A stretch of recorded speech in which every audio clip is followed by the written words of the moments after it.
Hey everybody, it's Michelle again with Tendon Design. Welcome back to my channel. And today I'm going to be showing you another quilling shape that kind of got me started with quilling. It was one of the very first shapes that I learned to do, and it was the shape that I made every piece with. I absolutely loved it. And when I was kind of going back through my videos the other day, I noticed I didn't even make a video on this. I couldn't believe it. It should have been one of the first ones I did.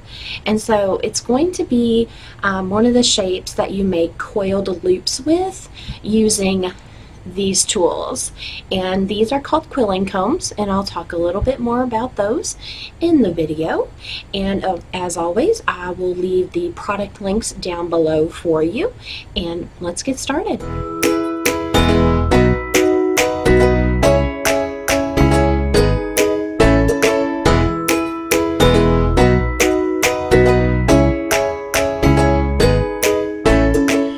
So to get started with the looping techniques using the quilled combs, I'll show you what I'm getting started with.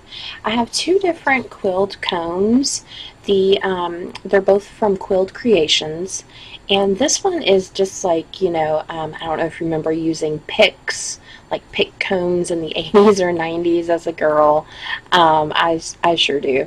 But this one's from Quilled Creations, and it even has the number count on it for you. So say you want to make a looped coil that is, has 8 loops to it. You know exactly how high up you need to go. And I'll show you more about that. And then the other one that I have is a super looper, and it is also by Quilled Creations, and it has two different size tongs.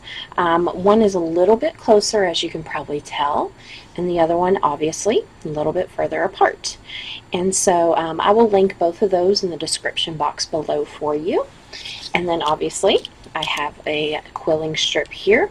This is from quillingsupply.com. It's Paplin paper, which is one of my favorite brands. And then I have my quilling glue. And for this shape, that is all you're going to need. So I want to show you all this really cool tool holder.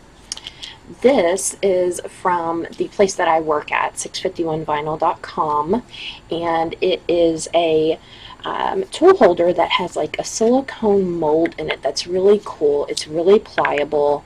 You can fit all kinds of things in here. Like I can even get this comb in here. It fits great.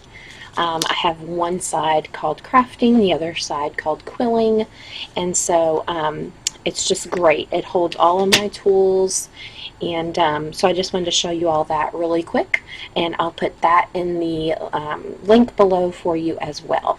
So I'll move those out to the side because I don't need anything other than my comb and some glue and my strip.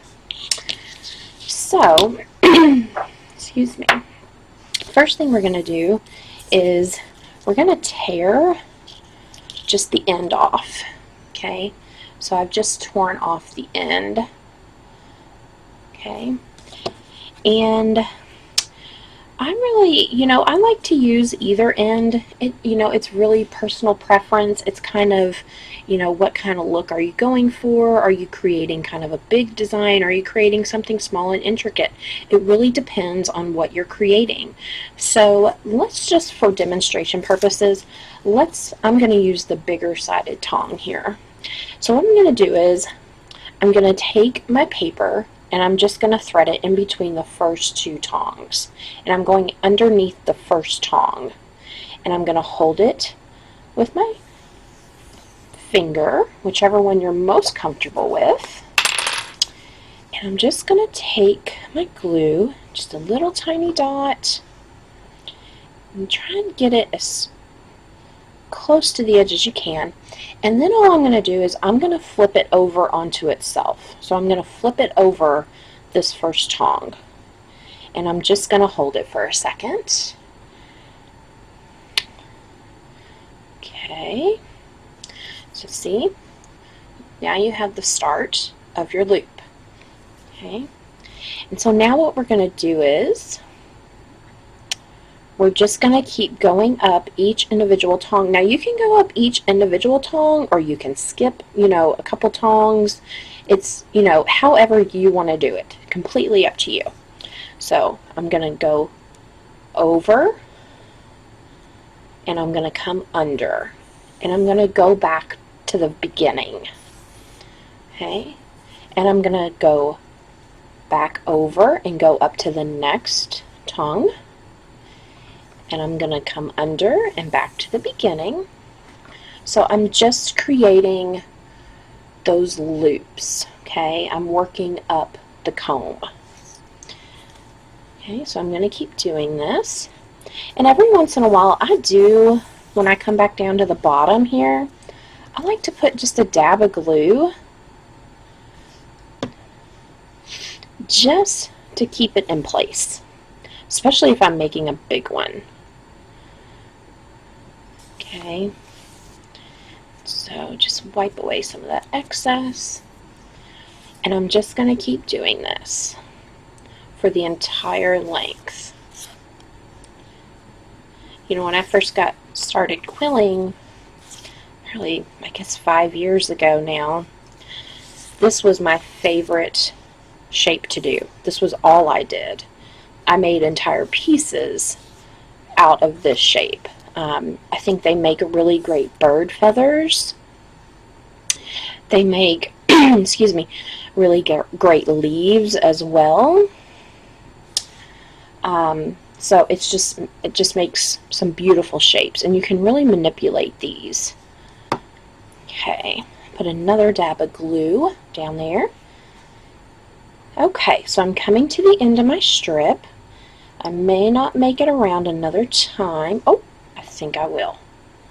Okay, so, and I believe I've already torn this end. I have. So you want to tear both ends. And I'll show you why. So I'm just going to put a dab of glue. I'm just going to bring it right around and hold it. Okay, and wipe away. Okay, now by tearing, you get a really kind of flat edge. You almost can't even see it. Okay, if you were to leave that the way it comes out of the package, really blunt, really sharp edge, you would really see it. Okay, so now we have it completely done, completely threaded, and I went up, let's see, 1, 2, 3, 4, 5, 6, 7, 8, 9, 10, 11. So I went up 11 little tongs. So what I'm going to do is I'm just going to gently slide it off. Now you want to be careful because, you've dabbed some glue along the way down here, and in the process of doing that and continuing to wrap, you may have, in the course of doing so, accidentally gotten some glue on this first tong, which can cause your piece to dry a little bit to that first tong, but that's okay. No worries. I'm going to show you. So all I do is I hold it by that first tong, and I just like to slide it. Okay, just gently slide it off as much as you can. Okay, just take a little bit of practice.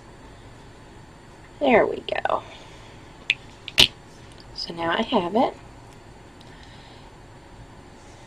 Okay, there we go. And that's what it looks like when it first comes off the loop, the quilling comb.